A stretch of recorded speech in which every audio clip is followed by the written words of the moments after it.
अस्सलाम वालेकुम students. Class ninth mathematics जो आपका लास्ट लेक्चर था, हमने उसमें चैप्टर 11 एंड किया था। चैप्टर 11 की जो थी जस्ट आपके पास रिव्यू एक्सरसाइज इंक्लूड थी। अब हम आगे जाते हैं और चैप्टर 12 की तरफ आते हैं। तो जो चैप्टर 12 है उसके आपके पास दो थ्योरम इंक्लूड हैं, 12.1.1 एंड 12.1.3। तो हम दोनों थ्योरम डिस्कस करेंगे, उसके बाद इसकी रिव्यू एक्सरसाइज की जानिब जाएंगे। अगर टाइम हुआ तो उसको भी डिस्कस करेंगे। तो चैप्टर 12 है आपके पास linear bisector and angle bisectors. तो सबसे पहले आप देखें तो आपने डेफिनेशन याद कर देनी है कि right bisector of a line क्या होता है। यहाँ से है, a line is called a right bisector of a line segment if it is a perpendicular to line segment and passes through its midpoint। अगर वो उसके क्या हो, परपेंडिकुलर हो और उसके मिड पॉइंट से क्या कर रहा हो, पास कर रहा हो, तो उसको हम क्या कहते हैं, राइट बाइसेक्टर कहते हैं। कि एक ऐसा लाइन जो कि परपेंडिकुलर हो दूसरी लाइन से, एक ये इसकी कंडीशन है और सेकंड कंडीशन इसकी ये है कि उसके मिड पॉइंट से क्या कर रहा हो, पास कर रहा हो। अगर यहाँ से पास करेगा तो ये इसका राइट बाइसेक्टर नहीं है, यहाँ से करेगा तो इसका राइट बाइसेक्टर नहीं है। हमेशा जब मिड पॉइंट से पास करेगा तो वो उसका क्या है, राइट बाइसेक्टर है। ये आपने अच्छे तरीके से डेफिनेशन लिख भी लेनी है और याद भी कर लेनी है। सेकंड आपके पास डेफिनेशन है bisector of an angle. A ray is called a bisector of line segment if it's divide the angle into two equal parts। जो आपके पास एक रे होगी यानी कि लाइन होगी, हम उसको line bisector of line segment उसको हम कब कहेंगे, जब वो एक एंगल को अरे is called a bisector of line segment. जो अरे होगी उसको हम क्या कहेंगे, bisector of line segment if it divide the angle into two equal part. यानी कि वो उसके एंगल क्या करे, दो इक्वल पार्ट्स में क्या करे, डिस्ट्रीब्यूट कर दे। यानी कि एक लाइन को हम कब बाइसेक्टर लाइन कहेंगे, जब वो उसको दो इक्वल पार्ट्स यानी कि इक्वल एंगल में तकसीम कर दे। यानी कि अगर एक 90 है दूसरा भी क्या हो, 90 हो। अगर एक 45 का बन रहा है, सेकंड क्या बन रहा है, 45 का बन रहा हो। तो चलते हैं सबसे पहले अपना थ्योरम 12.1.1 की जानिब। उसने कहा any point on a right bisector of a line segment. उसने कहा कोई भी पॉइंट है आपके पास राइट बाई सेक्टर पे, आपने प्रूव करना है it's equi distance from its and point, के उसका एंड पॉइंट के साथ क्या है, इक्वी डिस्टेंस है। तो अगर मैं आपको इसको डायग्राम के थ्रू समझाऊं तो उसने कहा हुआ है आपके पास कि एक ये आपके पास लाइन है, ठीक है, इसके ऊपर एक राइट बाई सेक्टर बना हुआ है। आपने प्रूव करना है, आपने कोई भी यहाँ पे एक पॉइंट ले लेना है कि इसका इक्वी डिस्टेंस है फ्रॉम, इसको अगर मैं नाम दे देता हूँ आपको ए, इसको बी, इसको सी और इसको पी। तो इसका जो है इक्वी डिस्टेंस है from point A to point B. यानी कि आपने प्रूफ क्या करना है, पी ए आपके पास इक्वल क्या बन रहा है, P B congruent to P B. यानी कि जो पी ए का डिस्टेंस है वो पी बी के आपस में कॉन्ग्रुएंट है, यानी कि इक्वल है। तो चलिए हम थ्योरम स्टार्ट करते हैं। सबसे पहले उसने कहा हुआ है, देखिए उसने स्टेटमेंट में बता दिया है कि आपके पास any point on a right bisector of line segment. उसने कहा कि राइट बाइसेक्टर है उसका, यानी कि उसने खुद क्वेश्चन कर बता दिया कि उसका राइट बाइसेक्टर है। हमने जस्ट क्या प्रूफ करना है कि उसका जो इक्वी डिस्टेंस है फ्रॉम इट्स एंड पॉइंट, यानी कि पी ए से और पी बी तक के आपस में इक्वी डिस्टेंस है। तो गिवन आपके पास a line L M intersect the line segment A B at point C. जो लाइन है एल एम वो इंटरसेक्ट कर लिया लाइन सेगमेंट ए बी को एट पॉइंट सी पे, such that L M is perpendicular to A B. तो उसने बता दिया कि एल एम परपेंडिकुलर है ए बी। ये तो बात उसने क्वेश्चन में ही कर दी थी। And A C, line A C congruent to line B C. तो ए सी कॉन्ग्रुएंट है बी सी के, यानी कि अगर वो राइट बाई सेक्टर है तो वो उसको मिड पॉइंट से वो कर रहा होगा, पास कर रहा हो, तो ऑटोमेटिकली बात है जो ए सी का डिस्टेंस होगा वो बी सी का डिस्टेंस क्या होगा, आपस में इक्वल होगा। Is a point on L M, जो कि पॉइंट आपके पास एल एम पे आपने पॉइंट ले लिया पी। तो आपने प्रूफ क्या करना है, पी ए जो लाइन है वो कॉन्ग्रुएंट है पी बी लाइन्स के।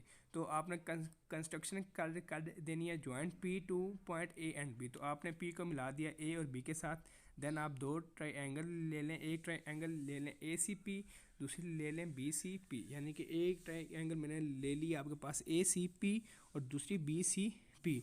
तो अगर मैं गौर से देखूँ स्टूडेंट्स, तो ए सी और बी सी ये तो मुझे उसने बता दिया था कि ये आपस में इक्वल हैं।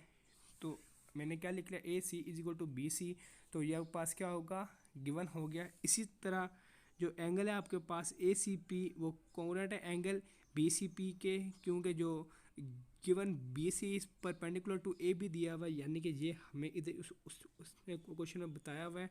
और so that each angle at C is 90 degree, तो जो सी पे एंगल होगा वो क्या होगा, 90 डिग्री होगा। ये भी आपके पास आ गया सेकंड पॉइंट। और थर्ड पॉइंट आगे देखें, पी सी और पी सी दोनों में क्या बन रही है, कॉमन लाइन बन रही है, यानी कॉमन लाइन बन रही है। तो P C is congruent to P C आ गया, जो कि आपके पास क्या कॉमन है। तो आपको पता है कि ट्रायंगल तब इक्वल्स होती हैं जहाँ फिर उसकी जो तीनों साइड्स हैं वो तीनों साइड्स के इक्वल हों, या तीनों एंगल हैं तीनों एंगल के कॉन्ग्रुएंट हों, या दो साइड्स और एक एंगल कॉन्ग्रुएंट हो, दो साइड्स और एक एंगल के, या फिर दो एंगल एक साइड कॉन्ग्रुएंट हो, दो एंगल और एक साइड की से। तो आप देख लो कि इसकी दो साइड्स और एक एंगल्स कॉन्ग्रुएंट है, तो ट्रायंगल क्या होगी, यानी कि कॉन्ग्रुएंट और ट्रायंगल क्या होगी, कॉन्ग्रुएंट होगी। तो आपके पास क्या क्या साइड एंगल साइड का पोस्टुलेट्स आ गया। हैंस पी ए लाइन जो है वो कॉन्ग्रुएंट है पी बी लाइन के corresponding sides of a congruent triangle. आप बताएं बच्चे, किसी बच्चे को इस थ्योरम में कोई इश्यू हो तो वो बोल सकते हैं। अभी किसी बच्चे को कोई पॉइंट ना समझ आया हो तो बताए वो। आई थिंक सबको समझ आ गया। हम आगे मूव ऑन होते हैं। नेक्स्ट आपके पास जो थ्योरम इंक्लूड है वह थ्योरम 12.1.3। 12.1.3 में आप कहा गया है the right bisector of a side of a triangle are congruent, कि उसमें आपने प्रूफ करना है जो कि आपके पास राइट बाई सेक्टर है साइड ऑफ ट्रायंगल वो क्या आपस में कॉन्ग्रुएंट है। तो गिवन आपको बता दिया गया है कि एक ट्रायंगल है ए बी सी, तो प्रूफ क्या करना है, द राइट देखें उसे स्टार्ट में बता देना कि the right bisector of a triangle are congruent. तो आपने प्रूफ क्या करना है, the right bisector of A B B C and C A are congruent है, कि वो क्या आपस में कॉन्ग्रुएंट है। ये चीज़ हमने क्या करनी है, प्रूफ करनी है। तो इसकी कंस्ट्रक्शन आ गया आपके पास, draw the right bisector of A B line AB and BC which meet at point O, join O to A, B and C। तो आपने राइट बाई सेक्टर ड्रा करना है ए बी और B C का, जो कि आपके पास कहाँ पे पॉइंट पे मिल रहा है, ओ पे मिल रहा है, यानी कि आपके पास ये एक ट्रायंगल है।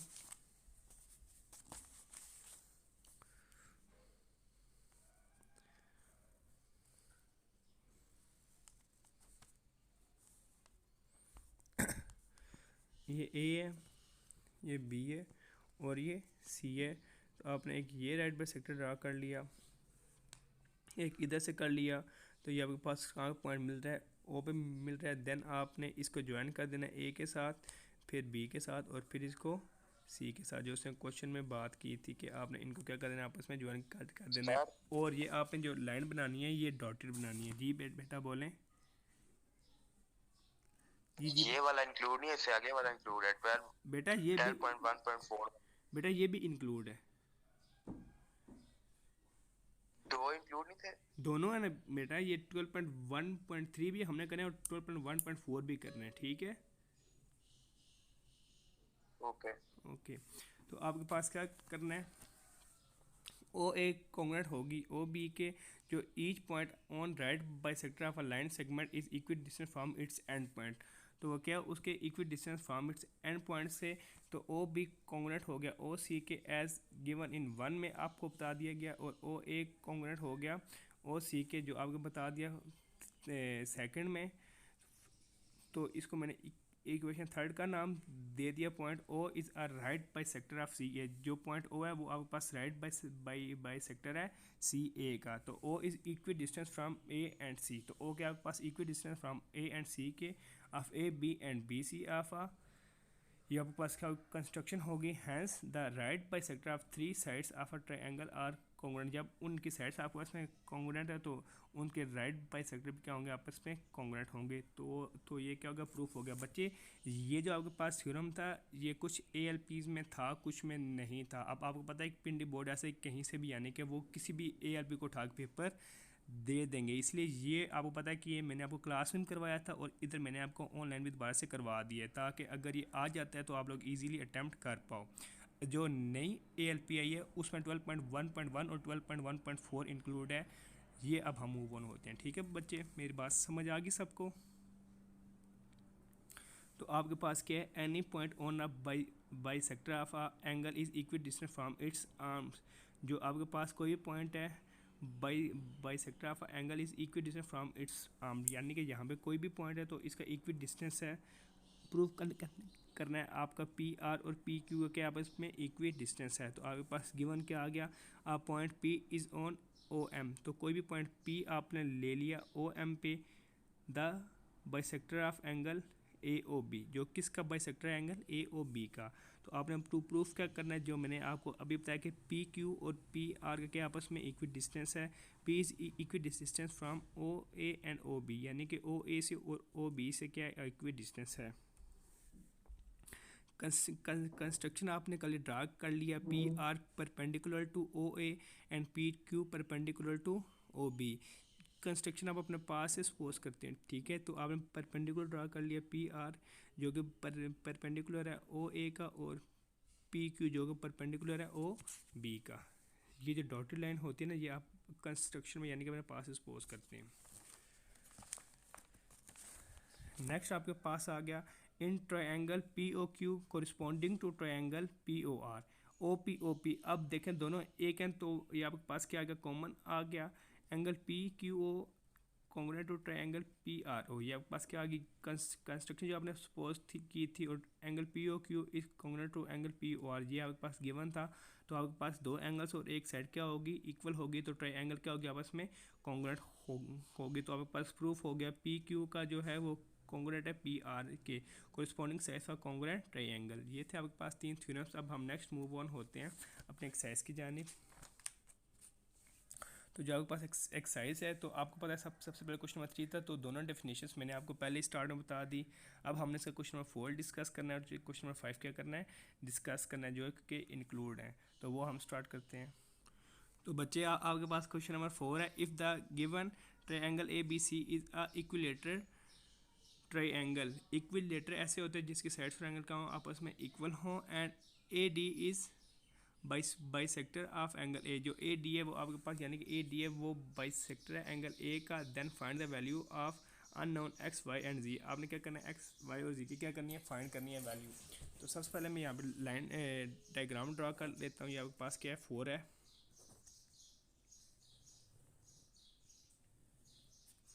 ये आपके पास आगे डायग्राम, इसको उसने X का नाम दिया हुआ है, इसका Y का दिया और इसको क्या दिया हुआ है, Z का। ये A है, ये आपके पास B है, और ये क्या है आपके पास C है।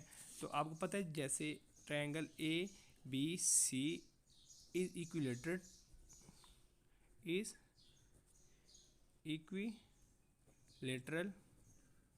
तो आपके पास क्या होगा, जब इक्विलेटरल तीनों एंगल इक्वल होंगे, यानी कि एंगल A इक्वल होगा एंगल मेजरमेंट एंगल B के, और इक्वल होगा मेजरमेंट एंगल C के। ठीक है, ABC इक्वल होगा, टोटल 180 की होती है, तो खारिज एंगल कितने का होगा, 60 डिग्री का होगा। अब आपको पता है नेक्स्ट जो आपके पास है, AD is a bisector of angle A दिया हुआ है कि AD is the bisector of angle AD bisector दिया हुआ है एंगल A का। सो जो आपके पास X जो Y एंगल होगा डिग्री वो हाफ होगा मेजरमेंट एंगल A का। तो टोटल 60 है, तो 60 को डिवाइड कर लें 2 पे, तो आपके पास कितने का हो गया, 30 का होगा। तो यानी कि जो आपके पास X और Y एंगल बन रहा है कितने का बन रहा है, 30 डिग्री के बन रहे हैं, क्योंकि जो राइट बाई सेक्टर होता है उसको इक्वल पार्ट में क्या कर देता है, डिस्ट्रीब्यूट कर देता है। ये था आपके पास क्वेश्चन नंबर 4। अब नेक्स्ट क्वेश्चन नंबर 5 आपके पास कि in the given congruent angle LMO and LNO find the unknown X and M। आपने क्या फाइंड करना है, X फाइंड करना है और M फाइंड करना है। तो आप देखें उसने बता दिया है कि ये जो लाइंस लगे हुए हैं इसका क्या मतलब है, कॉन्ग्रुएंट है, यानी कि LM कॉन्ग्रुएंट है LN के, और इसी तरह जो आपके पास MO है वो NO के क्या है, आपस में कॉन्ग्रुएंट है। तो हम थ्योरम स्टार्ट करते हैं, क्वेश्चन स्टार्ट करते हैं। क्वेश्चन नंबर 5 है आपके पास।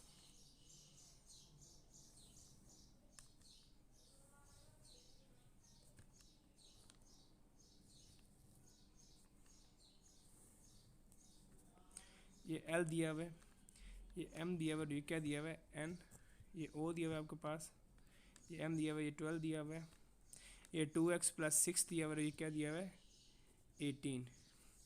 तो आप लिख लें corresponding sides of congruent triangle given है। आप सोल्यूशन हम इसका स्टार्ट करते हैं। Corresponding sides of congruent triangle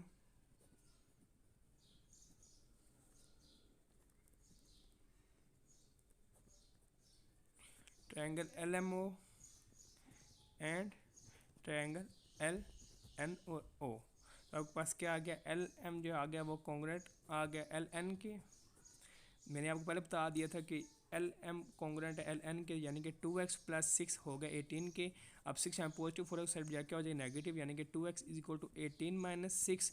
तो 18 में 6 से क्या रहेगा 12, 2x 2 यहाँ मल्टीप्लाई हो रहे थे जाके डिवाइड हो गया 12 डिवाइडेड बाई 2, तो x क्या आ गया आपके पास 6 आ गया। जी मैं अपनी दूसरी आईडी से आ रहा हूँ लैपटॉप। ये हो गया आपके पास। नेक्स्ट आपने क्या बताना है कि आपके पास जो गिवन है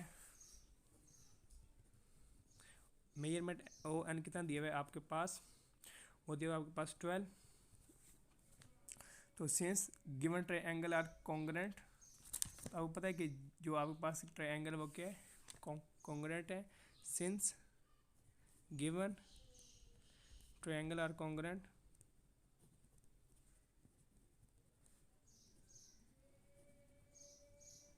therefore